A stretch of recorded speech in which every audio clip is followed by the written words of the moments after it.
हक्काच्या घरासाठी महाराष्ट्रनगर ठाणे रहिवाशांचे आझाद मैदानमध्ये आंदोलन. त्यांना बळाने बाहेर काढण्यात आलं, इमारती जमीन व्यवस्थित झाल्या. त्याच्यानंतर सांगण्यात आलं की पुनर्विकास प्रकल्प हा 36 महिन्यात राबवला जाईल. त्याच्यानंतर त्याच्यात अतिरिक्त आणखी 6 महिने, पण तसं काहीही झालेलं नाही. आज जर अवस्था बघितली महाराष्ट्रनगर पुनर्विकास प्रकल्पाची, बांधकाम जे आहे ते जेमतेम पहिल्या माळ्यापर्यंत आलेलं आहे. आणि ह्या प्रकल्पातली जी देणी बघत असाल, हा बघा 15 वर्ष गेली, 15-16 वर्ष रखडलेला आमचा महाराष्ट्र पुनर्विकास प्रकल्प आहे. ह्या पुनर्विकास प्रकल्पात अनेक सभासद जे आहेत, 348 सभासद आहेत एकूण. त्यापैकी जवळपास 50च्या पेक्षा अधिक सभासदांना गेल्या 15-16 वर्षात देवाज्ञा झालेली आहे. प्रकल्प जो आहे त्याला कुठल्याही प्रकारची गती नाही. बांधकामाची परिस्थिती अशी आहे की ते पहिल्या मजल्यापर्यंत पण गेलेलं नाही. त्यातली जी थकीत देणी आहेत सभासदांची, जवळपास 55 ते 60 महिने झाले ही सगळी देणी थकलेली आहे. म्हणजे जो सभासद जो आहे, जो 348 जण आहे, हा पूर्णपणे भरडला आणि चिरडला गेलेला आहे. एक तर घर नाही, घर भाडं नाही, तो स्वतःच्या चिंतेत आहे की बाबा तुटपून जातो काय वर्षाच्या 1-2दा जो जे काही भाडं मिळतं 10, 15, 17 हजार, त्याच्यात तो घर कसं चालवणार, ठाण्यासारख्या शहरात राहणार कुठे आणि काय करणार. त्यामुळे त्याने काय आपला पर्याय निवडला की तो आता ठाण्याच्या बाहेर कल्याणचे पुढे जायला लागला. आपण म्हणतो की मराठी माणसाला मुंबईत आणलं पाहिजे आणि ठाण्यासारख्या सुसंस्कृत मराठी शहरातनं मराठीच माणूस हा ठाण्यातनं हद्दपार होत आहे. ह्याची शासनाने दखल घ्यावी. जर काही विकासकाकडनं जर प्रकल्प पुढे जात नाही आहे तर त्याची शासन स्तरावर चौकशी व्हावी आणि आम्हाला सगळ्यांना 348 जणांना न्याय मिळून याचं लवकरात लवकर जलद गतीने सगळ्यांना घराच्या चाव्या मिळाव्या आणि आपली जी देणी आहेत ती लवकरात मिळावी ही आमची मागणी आहे. आणि आहे घर हा हक्क संविधानिक हक्क आहे, मूलभूत हक्क आहे. महाराष्ट्र शासन आपल्या गृहनिर्माण धोरणात पण ते मान्य करत आहे. मग असं सगळं असताना हे 348 जण म्हणजे जवळ 1500 ते 1600 कुटुंब या घरापासून वंचित का, म्हणून आम्ही शेवटी तुमच्यापर्यंत आलो. या संदर्भात आतापर्यंत कोणाकोणाला निवेदन देण्यात आलेलं आहे आणि त्यांचं काय दिसलं आहे? या संदर्भात आतापर्यंत कोणाकोणाला निवेदन दिलं आहे, कोणाची भेटी घेतल्या आहे? म्हाडामध्ये निवेदन दिलेलं आहे, त्याचप्रमाणे आमचे स्थानिक नगरसेवक आहेत त्यांना निवेदन दिलेलं आहे. सरकारकडे मध्ये पोलीस कंप्लेंट पण झालेली आहे प्रकरणाची की लोकांना वेळेवर भाडं मिळत नाही. 3 महिन्यात जर कंटिन्यू भाडं मिळत नसेल तर पोलीस कंप्लेंट करण्याचं जे हे आहे त्याच्यामध्ये पोलीस कंप्लेंट पण केलेली आहे. एकंदरीत पालकमंत्री आणि गृहमंत्री पण तिथलेच आहेत, एकनाथ शिंदेजी.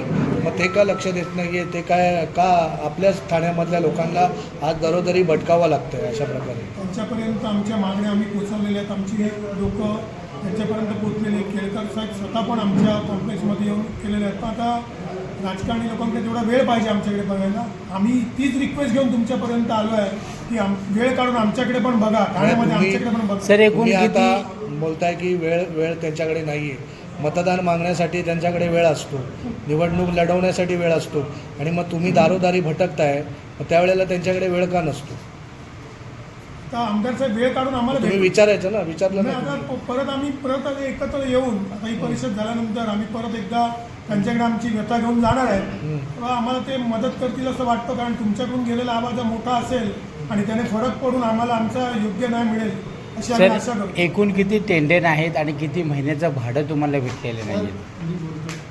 348 मेंबर्स आहे इथे आणि गेल्या 15 वर्षासाठी जे भाडं मिळाले आहे ते फक्त वर्षात एकदा 2दा मिळतो, बाकी मिळत नाही.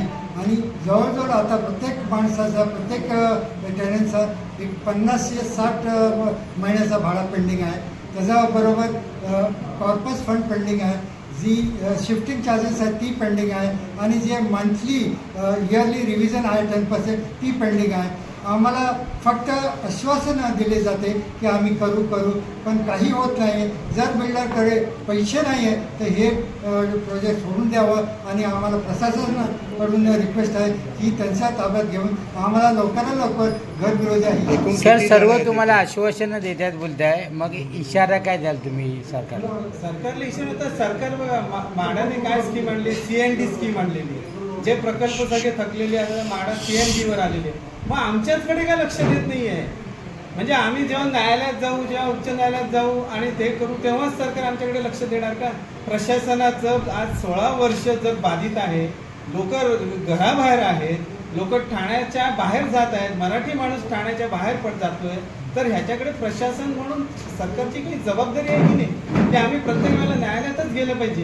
एकूण किती भाडं ठरलेलं होतं आणि दोन भाडं देण्यात येते वर्षातून, असं का केलं जातंय? काय बैठक झालेली आहे का? ह्या सर्व सोसायटीच्या लोकांची बैठक झालेली होती? कारण त्या HIG, MIG आणि LIG असे 3 तिथे गट आहेत. अच्छा अच्छा. 11,000 रुपये भाडं त्यांनी मंथली सांगितलेलं आणि एवढी 2 इयर्स ते इन्क्रीमेंट वाढवणार म्हणून सांगितलेलं.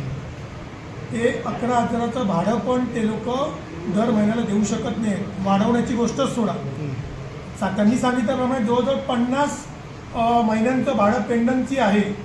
लोकांना दिवाळीला एखाद्या वेळा एक भाडं देऊन तोंडावर मारून गपचूप ते बसतात आणि लोकांनी जाऊन पोलीस कंप्लेंट केलेली आहे. लोकांचे जाब पोलिसांनी घेतलेले आहे, पण मग पुढे काय होतं ते कळत नाही. लोक जास्तीत जास्त पोलीस स्टेशनपर्यंत जाऊ शकतात.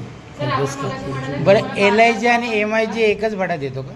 नाही, वेगळं वेगळं. हां सर तुम्ही आता ठीक. 11,000 आहे, MIGचा HIG इथे जास्त आहे. आता पुढची ओके. भूमिका काय आहे विकासाचं तुमच्या? नाव काय आहे आणि एकंदरीत त्याचं या संदर्भात आज काय म्हणणं आहे आणि कमिटीचं तुम्हाला कितपत साथ आहे?